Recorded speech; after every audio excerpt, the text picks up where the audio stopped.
It's a common sense recap of the big stories. It's Katz and Cosby on 77 WABC. Now, I understand we have Professor Dershowitz on. Yes. Professor Dershowitz, are you there? I am here and anxious and willing and happy to talk to you. Where do we, Rita, that gives you such a beautiful description, 60 years in Harvard, et cetera, et cetera, et cetera. She's not here. It's just me. So I'm saying the great professor from Harvard. Who wrote all those great books as well.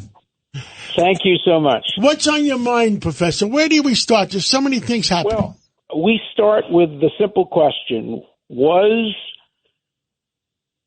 Shapiro dumped from any possibility of getting on the ticket just because he's Jewish? Well, there was a group of people that said, and me and you talked about it yesterday. There was a group of people that said that we're going to burn down Chicago if you make a Jew the vice president. Well, and let me tell you, there are a bunch of idiot Jews. They publish in places like the Forward magazine. One of them published today saying, "Oh, thank God a Jew wasn't picked, because if a Jew was picked, it would generate anti-Semitism. And that's why you shouldn't pick a Jew." These idiot, self-hating Jews who don't want to see a Jew succeed because they're worried that it will generate anti-Semitism. Hey, you don't worry like that. You fight back against anti-Semitism. You fight against the anti-Semites, not against the Jews. I couldn't believe that the Forward, which has become a despicable anti-Semitic, anti-Israel, anti-Zionist magazine, always sees the worst when it comes to Judaism, publishes a piece today. Thank God that a Jew wasn't nominated for vice president, because that would bring out all the anti-Semites, and I would have to spend my time fighting in behalf of Jews against anti-Semites. What a horrible situation to be in. Well, it goes back to worry like that. It goes back to the Jewish community. You have a set of Jewish community that are brave, hard, and they go out and defend Israel. And then you have another set that they just don't do anything, I guess. Or worse, some of his fellow travelers. Right, Alan? They're the ones who say, as a Jew, we hate Israel. As a Jew, we don't want a Jew to be nominated for vice president. As a Jew, we want to make sure that these protests on college campuses continue and get worse, and Jews aren't allowed to go to class. It's the as a Jew argument that gets me so upset. And there are people in in New York that believe that. The Forward in New York seems to have that attitude. They don't want a Jewish vice president because they're afraid it will generate anti-Semitism. Well, you fight against the anti-Semitism, not against the Jew. I agree with you 100%. Bob Unanaway, any ideas? I mean, what the heck do we do? Well, it's just, there's so much hatred out there. I'm part Latino, and you're half Irish. And half Irish, true. And the Cuban poet, Jose Marti, said there are people born to love and build and others to hate and destroy. Yeah. And there's so much hatred out there. We might not like someone. We might think they're corrupt or not good people, but we're not called to hate. And the only thing that can take over hatred is love.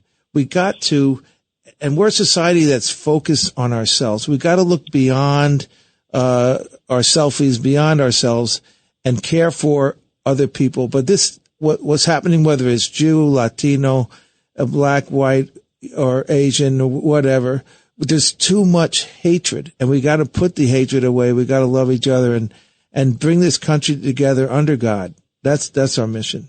But the hatred is coming from political leaders too, and tolerating hatred.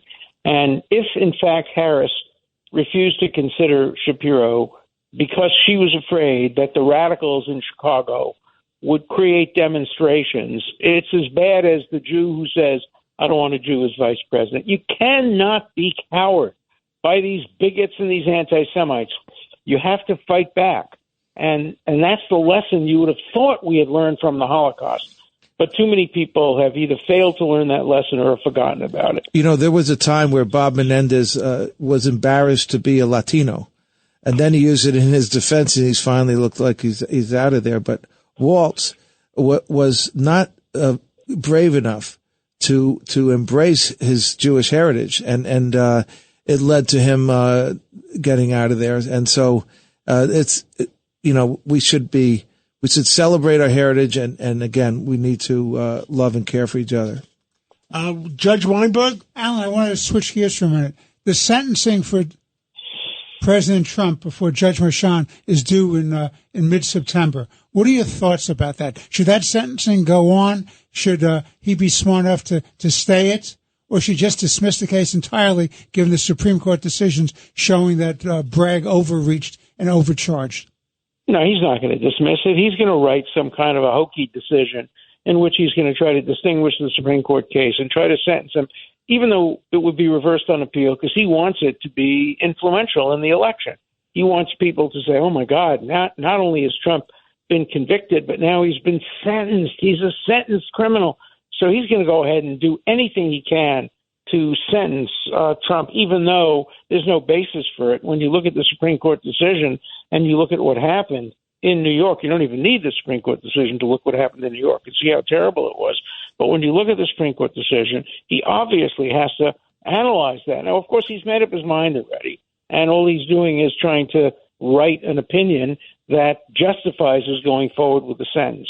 This is not justice. This is an improper application of the facts and the law to innocent conduct. But I've been making that argument about Marchand for a long time. But the Connecticut bar says I can't say that. The Connecticut bar says I can't criticize Marchand.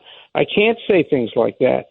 I can criticize Cannon. That's okay because she ruled in favor of Trump. But I can't criticize any judge who ruled against them. That seems to be what the Connecticut bar is saying. Professor Dershowitz, I don't know if you heard what Judge Weinberg was talking about his discussion at lunch today with the Speaker Johnson. No. Oh, well, it was a big story where Speaker Johnson had a private meeting one-on-one with President Biden, and he doesn't remember signing executive orders. Biden signed an executive order which paused the export of natural gas, which then, of course, became a resource, an economic engine for Russia to feed their war efforts. Mm-hmm. And Biden said to Johnson, I never signed that. And Johnson said, yes, you did, Mr. President. You signed it. And Biden says to him, no, you did.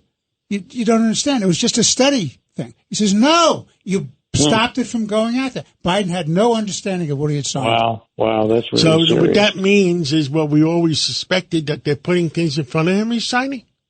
Well, I wonder what input he had on the selection of the vice president in this case. Because, again, let me tell you, it's not who was selected, it's who was not selected. The question is, why was Shapiro, who was the obvious nominee here? Pennsylvania is the most important state for the Democrats.